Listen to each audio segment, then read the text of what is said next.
Hello students, आप सभी का स्वागत है मेरे चैनल मिस्ट्री ऑफ केमिस्ट्री में। और पिछले सेशन में जो मैंने क्वेश्चन आपको दिया था उसे सॉल्व करते हैं। इसमें देखिए, identify number of alpha hydrogen in the given compounds. तो फर्स्ट क्वेश्चन ये था। तो देखिए इसे कैसे सॉल्व करेंगे। यहाँ से इसे क्लॉज कर लेते हैं और इसे क्लॉज कर लेंगे तो आप नंबर ऑफ अल्फा हाइड्रोजन, एक तो ये होगा, एक ये होगा और एक ये होगा। तो यहाँ पे देखिए 1 2 3 कितने हाइड्रोजन, एक यहाँ पे देखिए, यहाँ 3 आ जाएंगे तो 3 4 और यहाँ पे कितने हैं 2 6। तो यहाँ नंबर ऑफ अल्फा हाइड्रोजन कितने हो जाएंगे 6। बताइए समझ में आया। अगर इस तरह नहीं समझ में आ रहा है तो इसे हम कन्वर्ट कर लेते हैं।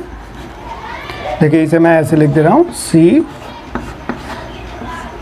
ये आ गया C और ये हो गया C। देखिए 1 2 3 4 5 6 कार्बन है। तो इस तरह से 6 कार्बन सबसे पहले लिख लें, फिर यहाँ पर CH3 लगा दीजिए और ये देखिए यहाँ भी CH3 लगा दीजिए। यहाँ प्लस है तो इसका मतलब एक बॉन्ड टूटा हुआ है। तो ये तो 1 2 3 सही हो गया। बाकी सैचुरेट कीजिए 1 2 और 2, 1 2 3 ये हो गया 4। समझ में आ गई बात। अब देखिए यहाँ CH2 CH2 CH2। अब यहाँ से इसे क्लॉज कर लीजिए तो ये अल्फ़ा और ये अल्फ़ा। तो देखिए कितने हो गए 3 2 5 और 1 6। तो इस तरह से इस क्वेश्चन को करना है। चलिए नेक्स्ट क्वेश्चन देखते हैं।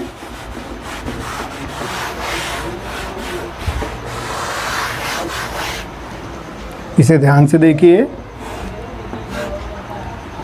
इस वाले को।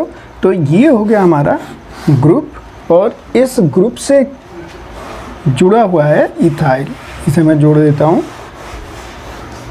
यहाँ पर मैं लिख देता हूँ CH2 CH3 CH2 CH3 और ये देखिए CH2 CH3 और ये भी CH2 CH3।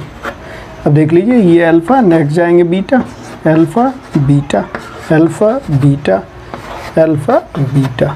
तो मुझे बीटा से तो कोई मतलब नहीं है, हमें कौन सा कंसीडर करना है, हमें अल्फ़ा। तो नंबर ऑफ अल्फ़ा हाइड्रोजन कितने हो गए 2 4 6 8। तो यहाँ पे हो गए 8। अब देखिए नेक्स्ट देख लेते हैं हम लोग। तो इस तरह से हम लोग number of alpha hydrogen count करते हैं। यहाँ पे देखिए इसे ग्रुप मान लीजिए, दिस इज अल्फ़ा, ये नेक्स्ट वन बीटा है तो बीटा को छोड़ देना है। अल्फ़ा कितने हो गए, नंबर ऑफ अल्फ़ा हाइड्रोजन हो गए, ये हो गया 5। समझ में आ गई बात। अब चलिए नेक्स्ट देख लेते हैं। तो हमें कोशिश करनी है कि इस तरह से ही अल्फ़ा की वैल्यू निकाल लें, नंबर ऑफ अल्फ़ा हाइड्रोजन की। अगर आप इसे कैलकुलेट इस फॉर्म में नहीं कर पाते हैं तो इसे किस फॉर्म में कन्वर्ट कर लीजिए। स्टार्टिंग में आपको इसमें कार्बन कार्बन सब लिख लीजिए और फिर कैलकुलेट कीजिए। बाद में प्रैक्टिस हो जाएगी तो आसानी से आप कर पाएंगे। तो देखिए मैं यहाँ से स्टार्ट करता हूँ। ये मैं ऐसे लिख दे रहा हूँ। ये देखिए यहाँ पर है CH3, यहाँ भी CH3 और ये भी आप CH3। अब यहाँ पे तो एक बॉन्ड टूटा है तो ये तो कंप्लीट हो गया। अब ये देखिए 1 2 3 4, सबको 4 4 बना दीजिए, ये 4 हो गए। अब ये तो हमारा क्या है ग्रुप से अल्फ़ा, ये क्या हो गया अल्फ़ा, क्योंकि ये नेक्स्ट तो बीटा है, ये अल्फ़ा, ये नेक्स्ट बीटा, इससे आगे जाएंगे फिर बीटा, इससे आगे जाएंगे बीटा, इससे आगे गामा और इसके लिए भी गामा। तो हमें कौन सा कंसीडर करना है अल्फ़ा। तो मैं एक बात और बताई थी कि sp3 जो ध्यान रखना है, तो मैं sp3 कंसीडर नहीं किया। तो देखिए ये भी sp3, सारे sp3 हैं। तो नंबर ऑफ अल्फ़ा हाइड्रोजन कितना आ गया देखिए, कैलकुलेट कर लेते हैं। ये कितने 1 2 और 3 2 5। तो इस तरह से हमें नंबर ऑफ अल्फ़ा हाइड्रोजन निकाल लेते हैं। तो मैं समझता हूँ इतनी प्रैक्टिस से आपको number of alpha hydrogen calculate करना आ गया होगा। अब हम बात करते हैं आगे।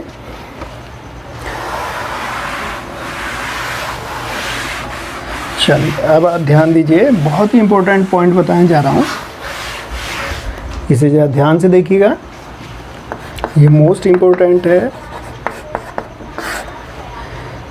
कभी कभी हम लोग आइसोटॉप्स का भी यूज करते हैं, किसके? हाइड्रोजन के। तो हाइड्रोजन के जो आइसोटॉप्स होते हैं वो होता है ड्यूटेरियम, ट्राइटियम। तो हम लोग जैसे इंडक्टिव इफेक्ट में अगर मैं बात करूं, इंडक्टिव इफेक्ट में, तो वहाँ हमने देखा था कि वहाँ जो पावर थी वो क्या थी? सबसे पहले ट्राइटियम, फिर ड्यूटेरियम, फिर H था, ये ऐसे था। इसी तरह से अगर मैं हाइपर कंजुगेशन की बात करूं, हाइपर कंजुगेशन के पावर की, तो देखिए CH3 जहाँ पे होगा, इसके कंपैरिजन में इनकी पावर कम होगी। अब मैं ऐसा क्यों कह रहा हूँ, यह समझते हैं। देखिए इसके बॉन्ड स्ट्रेंथ को जानना जरूरी है। देखिए क्या कहना चाह रहा हूँ मैं, बॉन्ड स्ट्रेंथ के बारे में बात कर रहा हूँ। ध्यान से देखिए, और अभी जो हम आगे भी डिस्कस जिन चीज़ों को करने जा रहे हैं उसे बहुत ध्यान से देखना है, तभी आप उसे समझ पाएंगे। अब बॉन्ड स्ट्रेंथ में आपको नॉलेज होनी चाहिए कि जो C और T ट्राइटियम का जो बॉन्ड स्ट्रेंथ है वो CD से ज़्यादा होता है। इसी तरह CH, मतलब CH को आसानी से तोड़ सकते हैं और CT को जल्दी नहीं तोड़ा जा सकता। मतलब it means there is more energy is required to break this bond. ज़्यादा एनर्जी चाहिए तब आप इसे तोड़ पाओगे। तो अगर हम इसे जल्दी नहीं तोड़ पाएंगे, तो माइंड लगाइए, अगर हम इसे जल्दी इस बॉन्ड को नहीं तोड़ पाए, सपोज करो मैंने लिया यहाँ CT3 और ये लिखा CH डबल बॉन्ड CH2, ये आ गया, और दूसरा ले रहा हूँ मैं CH3 और CH डबल बॉन्ड CH2। अब इन दोनों का कंपैरिजन कीजिए। अब देखिए किसमें जो हाइपर कंजुगेशन लगेगा, जो सिग्मा इलेक्ट्रॉन पाई इलेक्ट्रॉन को शिफ्ट करेंगे, तो कब शिफ्टिंग आसान होगी? सोचिए ज़रा, थिंक कीजिए। तब शिफ्टिंग इजी होगी जब ये बॉन्ड टूट जाए। क्योंकि हम कैसे वर्क करते हैं, हम यहाँ पर H बॉन्ड को तोड़ते हैं, H बॉन्ड को, और यहाँ क्या है, यहाँ अगर आप ध्यान दें तो यहाँ T है, ट्राइटियम। तो यहाँ इस बॉन्ड को तोड़ना है और यहाँ इस बॉन्ड को तोड़ना है। तो हाइपर कंजुगेशन कब फास्ट होगा? जब हम इस बॉन्ड को ईजिली तोड़ पाएँ, जल्दी से टूट जाए। तो कौन सा जल्दी टूट जाएगा? CH वाला, इसलिए इसका हाइपर कंजुगेशन ज़्यादा है। समझ गए? तो ये आसानी से टूटेगा, तभी इस पाई वाले को क्या करेगा? डिस्प्लेस कर देगा। समझ गए? तो इतनी बात समझ में आई या नहीं आई? तो इस पॉइंट को आप ज़रूर ध्यान रखेंगे। अच्छे लेवल के क्वेश्चन इससे बन के आएंगे। तो आपको ध्यान रखना है कि CH3 की पावर ज़्यादा होगी और CT3 की पावर कम होगी। दूसरी पॉइंट पे हम बात कर लेते हैं, सेकंड पॉइंट पे। देखिएगा, ध्यान दीजिए, बहुत ही इंपॉर्टेंट पॉइंट बताने जा रहा हूँ। या देखिए, माइंड कंसंट्रेट कीजिए। देखिए क्या बताने जा रहा हूँ मैं आपसे। अभी तक हमने दो इफेक्ट पढ़े, कौन कौन से? एक पढ़ा इंडक्टिव इफेक्ट और एक स्टडी किया हमने हाइपर कंजुगेशन इफेक्ट।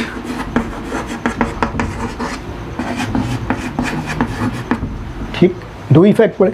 अब देखो, जो इंडक्टिव इफेक्ट है वो किस में इंटरेस्टेड है, वो मतलब किसकी शिफ्टिंग करता है, ये जानना जरूरी है। ये इंटरेस्ट लेता है सिग्मा इलेक्ट्रॉन्स में, मतलब इसे क्या करता है? पार्शियली शिफ्ट करता है। मतलब अगर ऐसा कोई सिस्टम है और यहाँ जो है Cl है, तो अगर Cl की इलेक्ट्रोनेगेटिव पावर ज़्यादा है तो ये इलेक्ट्रॉन थोड़ा सा शिफ्ट होता है आगे की ओर, तो पीछे वाले भी थोड़ा सा शिफ्ट हो जाएगा। ठीक है, अब तो ये इंडक्टिव इफेक्ट किस पे वर्क करता है? सिग्मा इलेक्ट्रॉन्स पे। माइंड में फिट कर लेना है, बहुत इंपॉर्टेंट पॉइंट है कि सिग्मा इलेक्ट्रॉन्स पे वर्क करता है। अब देखिए, हाइपर कंजुगेशन इफेक्ट में क्या होता है, अगर आप ध्यान दें तो HCH डबल बॉन्ड CH2, तो ये हो गया पाई इलेक्ट्रॉन्स, ये हो गया सिग्मा और ये हो गया सिग्मा। ठीक है, अब पाई इलेक्ट्रॉन्स जो होते हैं ये कैसे होते हैं? वीक होते हैं। तो यहाँ इलेक्ट्रॉन डेंसिटी का क्लाउड है, तो जो वीक होगा, क्योंकि सिग्मा वाले कैसे होते हैं? स्ट्रांग होते हैं, ये तो जल्दी टूटेंगे नहीं, बहुत ज़्यादा एनर्जी चाहिए इन्हें तोड़ने के लिए सिग्मा वालों को, लेकिन पाई इलेक्ट्रॉन आसानी से टूट जाते हैं। तो अब देखिएगा हाइपर कंजुगेशन में होता क्या है, ये जो सिग्मा के 2 इलेक्ट्रॉन हैं, ये यहाँ इलेक्ट्रॉन आते हैं, इस पाई को तोड़ देते हैं। इट मीन्स ये सिग्मा जो है टूट के किसे शिफ्टिंग कर रहा है, पाई इलेक्ट्रॉन्स को शिफ्ट कर रहा है।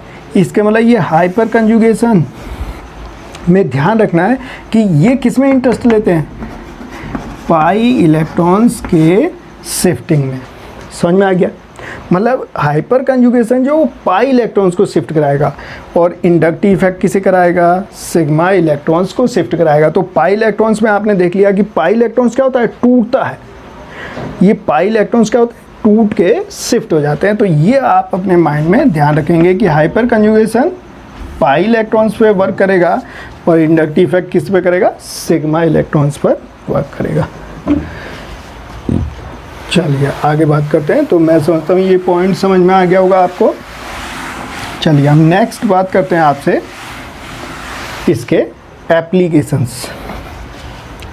तो चलिए बात की जाए आपसे application of hyper conjugation effect. और ये GOC का कौन सा पार्ट है बच्चों, ये पार्ट है 11th।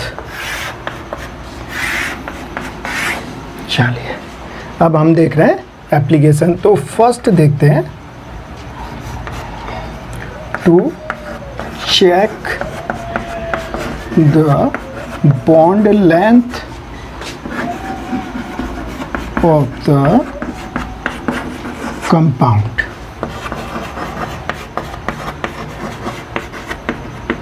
ये बॉन्ड लेंथ को चेक करने में हमारी क्या करेगा, हेल्प करेगा। कैसे समझते हैं, एक एग्जांपल लेते हैं और उसे समझते हैं। अच्छा एक बात बताइए, देखिए मैं कुछ डाटा लिख रहा हूँ। जैसे मान लो C सिंगल बॉन्ड C लिखा, तो इसकी लेंथ कितनी है, 1.54 एंगस्ट्रॉम। इसी तरह से अगर मैं C डबल बॉन्ड C लिखूं तो ये 1.34 एंगस्ट्रॉम। अगर मैं ट्रिपल लिख दूं तो 1.20 एंगस्ट्रॉम। ठीक है, ये बात समझ में आ रही है? अच्छा इसे ज़रा ध्यान से एनालाइज कीजिए, ध्यान से ऑब्जर्व कीजिए। कुछ दिख रहा है इसमें, बताइए। हाँ समझ गए आप, समझ में आ गया?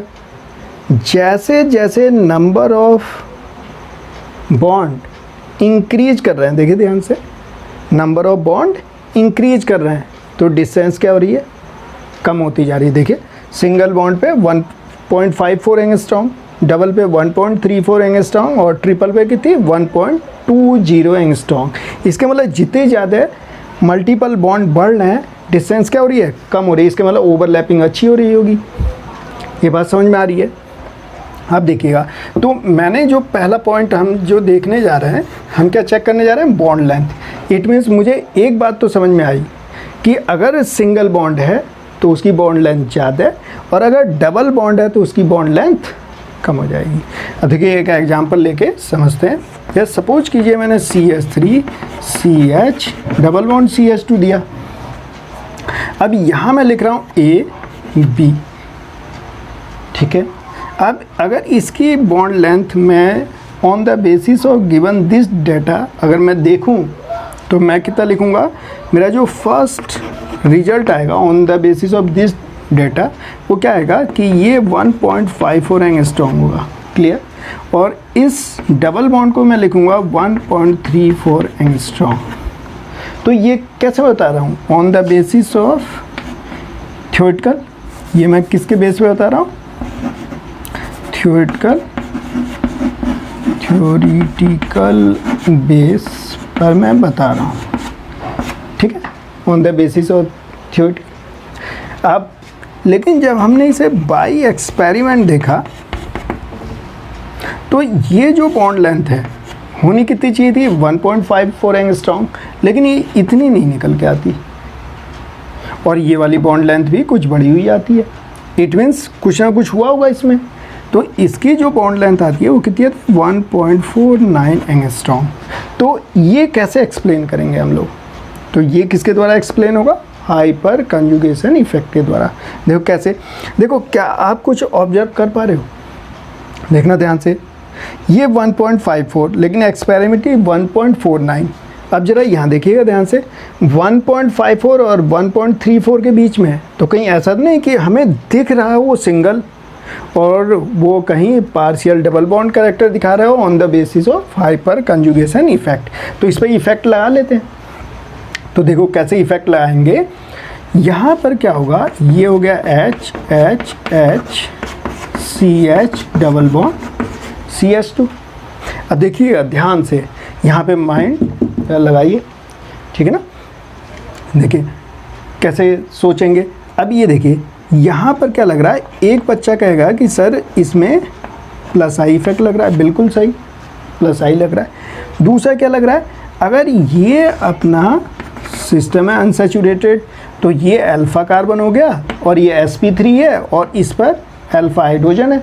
तो ये जो सिग्मा इलेक्ट्रॉन है, ये जो पाई है, तो ये क्या होगा, ये बॉन्ड टूटेगा और ये पाई बॉन्ड आगे शिफ्ट कर देगा। सिग्मा इलेक्ट्रॉन्स जब इधर जाएंगे तो पाई इलेक्ट्रॉन्स टूट के फॉरवर्ड डायरेक्शन में मूव कर जाएंगे। मतलब फाइनली आपको क्या मिलने वाला है, हमें मिलेगा HCH, ये मिलेगा H पॉजिटिव, और ये जो सिंगल था ये हो गया डबल, और जो डबल था वो हो गया सिंगल। देखिएगा, ये देखिए यहाँ सिंगल, यहाँ double, it means single bond is converted into double bond. इसमें क्या हुआ, पार्शियल डबल बॉन्ड कैरेक्टर आपको दिखाई दे रहा है। इसलिए बॉन्ड लेंथ कितनी हो गई, 1.49 एंगस्ट्रॉम। तो इस तरह से हम पता लगा सकते हैं कि किसकी बॉन्ड लेंथ कम हो रही है और किसकी बॉन्ड लेंथ ज़्यादा हो रही है। तो मैं समझता हूँ समझ में आ गया होगा। तो इस तरह से हम चेक कर सकते हैं। अब नेक्स्ट पॉइंट पे बात कर लेते हैं आपसे। चलिए नेक्स्ट पॉइंट पे बात करते हैं।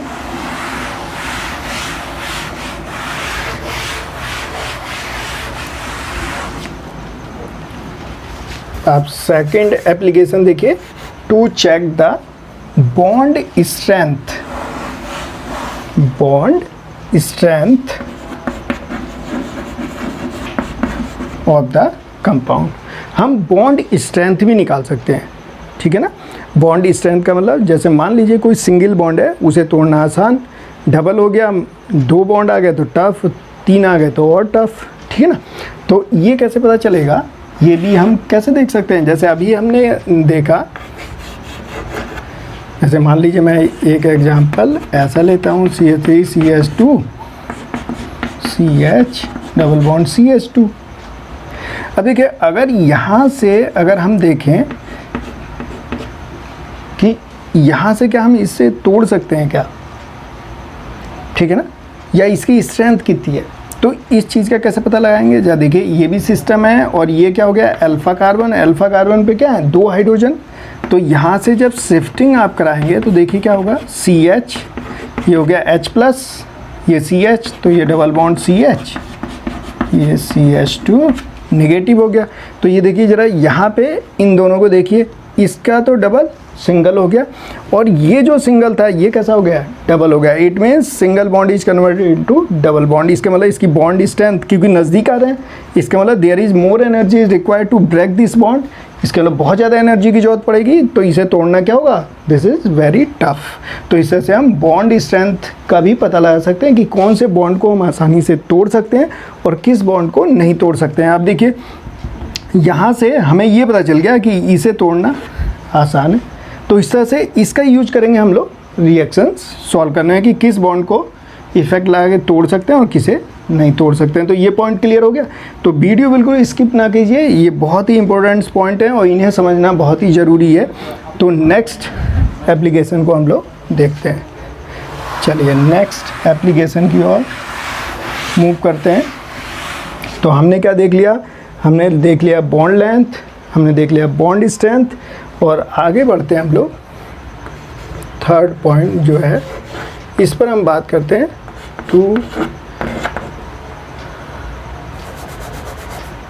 टू डिसाइड डायरेक्शन और मूवमेंट ऑफ पाई इलेक्ट्रॉन्स। देखो ये हमारी हेल्प करेगा किसमें, इलेक्ट्रॉन, जो पाई इलेक्ट्रॉन्स का मूवमेंट है वो किस डायरेक्शन में होगा वो भी हम पता लगा सकते हैं। जैसे मान लीजिए मैंने यहाँ लिखा, यहाँ लिखते हैं Cl, एक Cl और लिख लेते हैं, और ये लिखा मैंने CH डबल बॉन्ड CH2, ये लिख लिया मैंने। अच्छा ये देखते ही आपको पता चल गया होगा, मैं पढ़ा चुका हूँ क्या, रेट्रो हाइपर कंजुगेशन, उसे मैंने कहा था -SC से करेंगे, और क्या दिखाई देगा आपको, एक इलेक्ट्रॉन विथड्रॉइंग ग्रुप जुड़ा होगा CH डबल बॉन्ड CH2 से। सिंपल सी बात है, बिल्कुल टफ नहीं है। तो यहाँ देखिए, क्या यहाँ पर कोई बच्चा कहेगा सर 3 I भी लग रहा है, मैं लगा लिया। अच्छा इससे पावरफुल रेट्रो वाला है तो वो भी लग रहा है, ठीक है। तो ये पाई इलेक्ट्रॉन्स, बताओ अगर हमें इफेक्ट नहीं मालूम तो कोई बच्चा तो मतलब इसे फॉरवर्ड डायरेक्शन में ले जाएगा, और जो स्मार्ट बच्चा होगा जिसे इसकी नॉलेज होगी किसकी, GOC की, जनरल ऑर्गेनिक केमिस्ट्री, जैसे इंडक्टिव इफेक्ट, हाइपर कंजुगेशन, जितने इफेक्ट पढ़ा रहे हैं, क्योंकि वही बेसिक है, अगर वो सीख गए तो रिएक्शंस वगैरह तो बहुत ईजी है। तो देखिए अगर हमें इफेक्ट नहीं मालूम तो हम इसे फॉरवर्ड डायरेक्शन में ले जाएंगे, और अगर आप फॉरवर्ड डायरेक्शन में ले जाते हो तो दिस इज रॉन्ग कंसेप्ट। अब ये क्या होगा, इलेक्ट्रॉन किधर, इलेक्ट्रॉन तो इधर भागेंगे, क्योंकि 3 I भी इधर और रेट्रो भी इधर, तो इट मीन्स ये पाई इलेक्ट्रॉन्स का मूवमेंट किधर होने वाला है, इधर, किधर, इस साइड, पता चल गया। इसके मतलब यहाँ क्या लग रहा है, -SC, ठीक है, समझ में आ गया। तो ये इलेक्ट्रॉन, पाई इलेक्ट्रॉन्स किधर मूव करेंगे, बैकवर्ड डायरेक्शन में। तो मुझे ये पता चल रहा है कि हम इससे डायरेक्शन निकाल सकते हैं कि पाई इलेक्ट्रॉन्स जो है वो फॉरवर्ड डायरेक्शन जाएंगे या बैकवर्ड डायरेक्शन जाएंगे। एक एग्जांपल और लेते हैं, उससे समझने की कोशिश करते हैं, देखिएगा ध्यान से। देखिए एक एग्जांपल ये और समझते हैं। ये देखिए यहाँ पे लिया मैंने,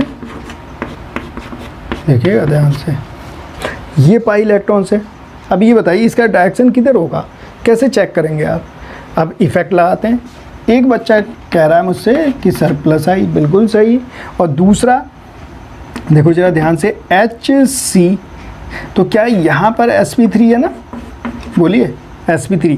अब थोड़ा सा सोचिए पहले, CH3 CH double bond CH2, ये कंडीशन, ये sp3 और ये अनसैचुरेटेड सिस्टम, सही है। अब इसे ज़रा देखिएगा, ये CH3 और CH3 से ये आ गया, देखो C आ गया और ये डबल बॉन्ड आ गया। इट मीन्स इतने हिस्से में हाइपर कंजुगेशन इफेक्ट लग रहा है या नहीं। इतनी बात समझ में आ रही है या नहीं आ रही है, बताइए पहले, clear.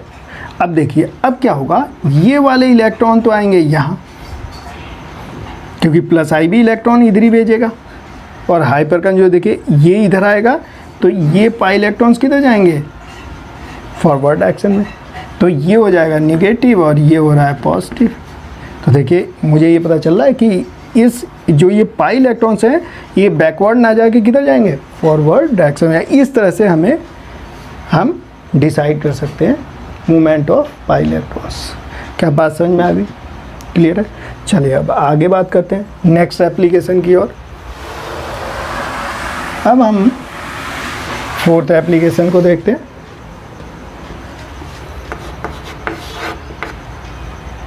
To check the maximum pi electron density। हम मैक्सिमम पाई इलेक्ट्रॉन डेंसिटी को भी चेक कर सकते हैं कि कहाँ पे ज़्यादा पाई इलेक्ट्रॉन्स की डेंसिटी मूव कर रही है, कहाँ पे कम कर रही है, कौन ज़्यादा इलेक्ट्रॉन डोनेट करेगा, वो सब पता लगा सकते हैं। जैसे देखिए सपोज करो मैं एक क्वेश्चन इस तरह से दे दूं आपको, देखिएगा ध्यान से।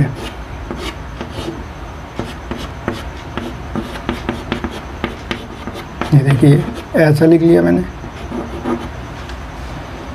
और एक क्वेश्चन लिख लिया मैंने ऐसे, ये देखिए एक क्वेश्चन लिख लिया ऐसे। तो देखिए माइंड सेट कीजिए पहले अपना, देखिए दोनों जगह पे देखना है। सबसे पहले क्या देखना है, sp3 है क्या, बिल्कुल है, ये देखो sp3 है, यहाँ भी sp3 है, क्लियर, समझ में आ गई बात। अब देखिए sp3 के बाद ये अल्फ़ा हो गया, यहाँ भी अल्फ़ा हो गया, कैसे पता लगा रहा हूँ भाई, ये डबल बॉन्ड है, देखो ये डबल बॉन्ड है, डबल बॉन्ड के जस्ट बाद जुड़ा हुआ है CH3, तो ये अल्फ़ा हो गया ना, तो ये भी अल्फ़ा हो गया, इट मीन्स ये बीटा, ये बीटा, ये बीटा, क्लियर। अब एक बात बताइए, ध्यान से ध्यान दीजिए, इधर फोकस कीजिए।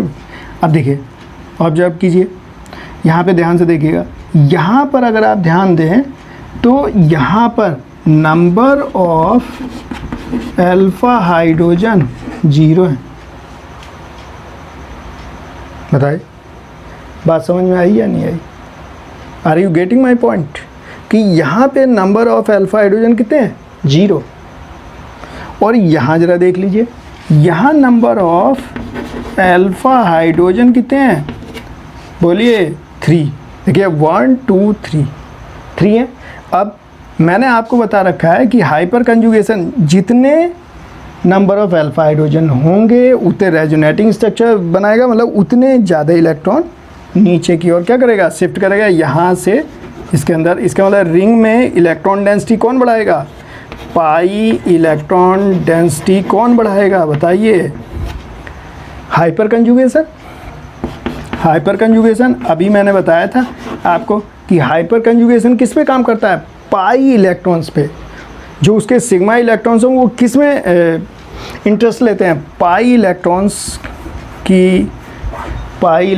की डेंसिटी को मूव कराने में। तो ये पाई इलेक्ट्रॉन्स में इंटरेस्ट लेगा और पाई इलेक्ट्रॉन्स क्या होगा, इलेक्ट्रॉन डेंसिटी बढ़ा रहा है। और यहाँ क्या होगा, ये देखिए अब यहाँ पे हाइपर कंजुगेशन तो नहीं लगेगा, क्यों, ये देखिए अल्फ़ा हाइड्रोजन 0, समझ पा रहे हैं। अब देखिए तो number of alpha hydrogen 0, it means यहाँ पे कौन से लगेंगे, प्लस आई, यहाँ भी प्लस आई, यहाँ भी प्लस आई, इट मीन्स 3 प्लस आई। और मैंने अभी क्या कहा था कि प्लस आई किस में इंटरेस्ट लेता है, सिग्मा इलेक्ट्रॉन्स में। इसके मतलब बहुत धीरे धीरे शिफ्टिंग करेंगे सिग्मा इलेक्ट्रॉन की और उससे ज़्यादा इफेक्ट नहीं पड़ेगा। तो इसका मतलब करेक्ट आंसर कौन सा है, इसके मतलब आप कहेंगे कि इसकी इलेक्ट्रॉन डेंसिटी रिंग की ज़्यादा और इसकी कम, समझ गए। तो इस तरह से हम लोग इलेक्ट्रॉन डेंसिटी का भी डिसीजन ले लेते हैं कि कहाँ पे पाई इलेक्ट्रॉन डेंसिटी बढ़ रही है और कहाँ पे कम हो रही है। तो बताइए, है ना इंटरेस्टिंग। तो इस तरह से लॉजिकली एनालाइज करना है, रटने की ज़रूरत नहीं है, सिर्फ थिंकिंग की ज़रूरत है। अब चलिए नेक्स्ट आगे बात करते हैं आपसे।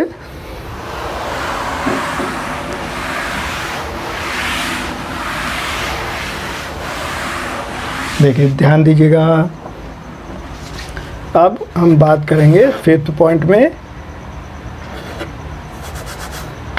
To check stability of carbonium ion. Stability of carbonium ion ये पहले भी हमने निकाला है, किस में निकाला बताइए, on the basis of inductive effect. अब देखिए ये देखने की कोशिश करते हैं क्या हाइपर कंजुगेशन हेल्प करेगा स्टेबिलिटी को फाइंड आउट करने में कार्बोनियम आयन की। तो एग्जांपल लेते हैं, देखिए हमें increasing order of carbonium ion वाले कंपाउंड्स को चेक करना है। तो मैं यहाँ एग्जांपल ले रहा हूँ, यहाँ लिया मैंने CH3 प्लस, बी लिया CH3 CH2 प्लस, और यहाँ लेते हैं हम CH3 CH प्लस, और यहाँ ले लेते हैं हम लोग CH3 CH3 CH3 C plus. Suppose करो ये मैंने ले लिया। तो देखिए मैंने क्या बताया था कि जब भी आप प्लस देखेंगे तो प्लस का मीनिंग क्या होगा, पुअर फैमिली, मतलब वो गरीब परिवार है। और मैंने उसमें क्या कहा था कि जो प्लस आई वाले हैं वो क्या करेंगे, इसे सपोर्ट करेंगे। तो ये तो हमने इंडक्टिव फैक्ट में कर लिया। अब हाइपर कंजुगेशन के बेस पे सोचते हैं। देखो मैंने क्या सिखाया आपको, अब आपको बेनिफिट उसका दिखाई देगा हाइपर कंजुगेशन। देखिए ये है ग्रुप हमारा प्लस, अच्छा इस प्लस से जुड़ा हुआ है।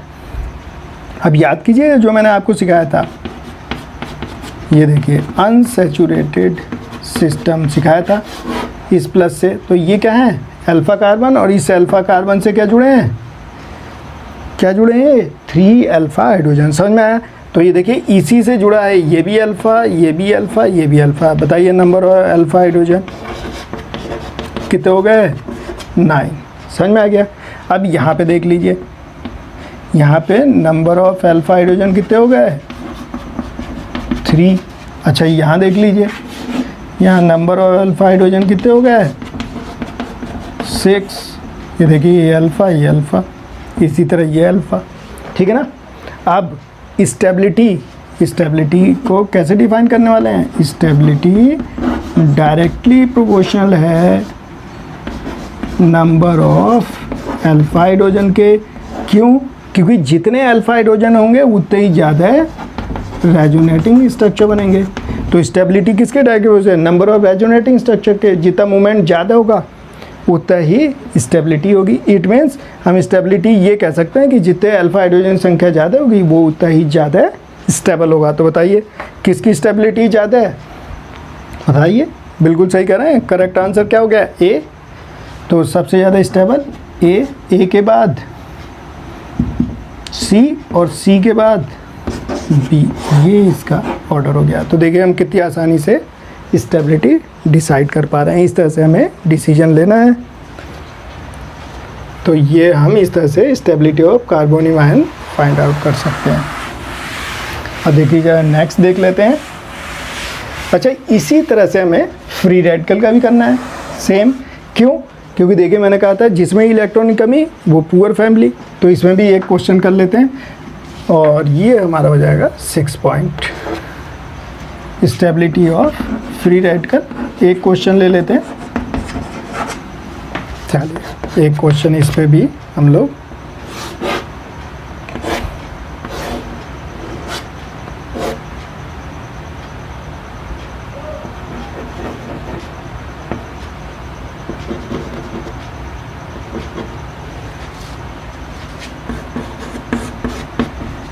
देखिए, इसमें हम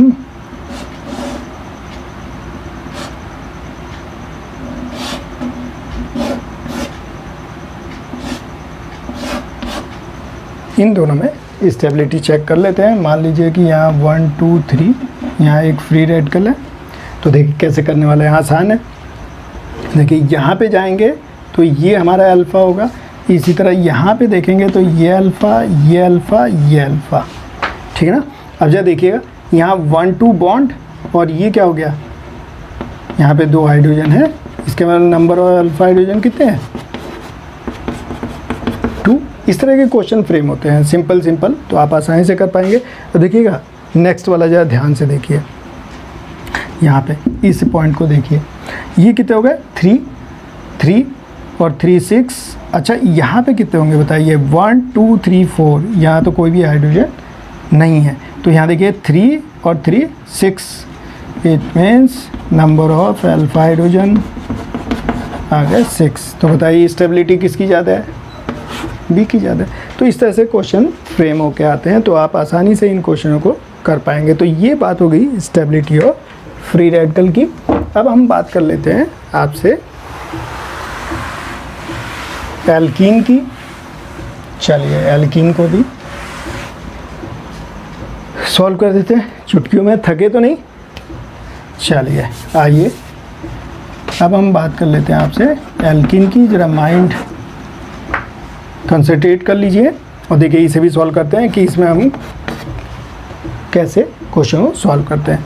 तो मैं पहला इसमें लिख रहा हूँ CH3 CH double bond CH2। दूसरा लेते हैं CH3 CH double bond CH CH3। अब तो सिंपली आप जल्दी सॉल्व कर देंगे, अब इसमें कोई ख़ास बात नहीं है। तो इस तरह से क्वेश्चन फ्रेम होते हैं। अब देखिएगा, ध्यान से देखिए, इसे क्लोज कर लिया जाए। इसे देखते ही पहले क्या करना है, डबल बॉन्ड सिस्टम को क्लोज कर लेना है। ये अल्फ़ा, देखिए सिर्फ अल्फ़ा लेना है, बीटा को नहीं। तो यहाँ देखिए कितने हो गए 3, यहाँ कितने 6, यहाँ कितने 5। देखिए कितना सिंपल है। तो सबसे ज़्यादा है स्टेबल कौन, बी के बाद सी और सी के बाद ए। ये देखिए ये स्टेबिलिटी ऑर्डर हो गया। तो ये आपको ध्यान रखना है। अब नेक्स्ट देखते हैं। अब मैं बात करता हूँ आपसे एल्काइन के ऊपर।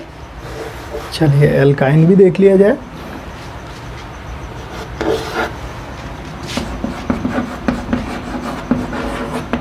तो इस तरह से आप आसानी से इन क्वेश्चनों को सॉल्व कर सकते हैं। तो मैं यहीं पे चेंज कर दे रहा हूँ क्वेश्चनों को, यहीं पर देख लेते हैं। चलिए यहाँ पे हो जाएगा CH3C ट्रिपल बॉन्ड CH, ये हो जाएगा ट्रिपल बॉन्ड और ये भी हो गया ट्रिपल बॉन्ड। देखिए इस तरह से क्वेश्चन आएगा। तो अभी भी क्या आंसर वही होगा, देखिए 3 2 5 3 3 6 और ये देखिए 3। तो अभी भी क्या स्टेबिलिटी वही होगी, देखिए बी की सबसे है CA। तो इस तरह से स्टेबिलिटी को हम लोग चेक करते हैं। अब बहुत से बच्चों के माइंड में आ रहा होगा कि आखिर ये सब हम कर क्या रहे हैं।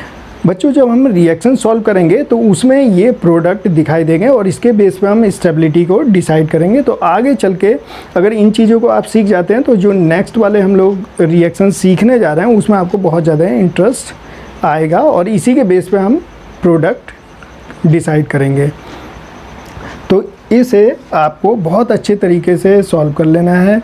अगर कहीं पर दिक्कत आ रही है तो आप कमेंट करें और आप दूसरों से वीडियो को शेयर ज़रूर करें।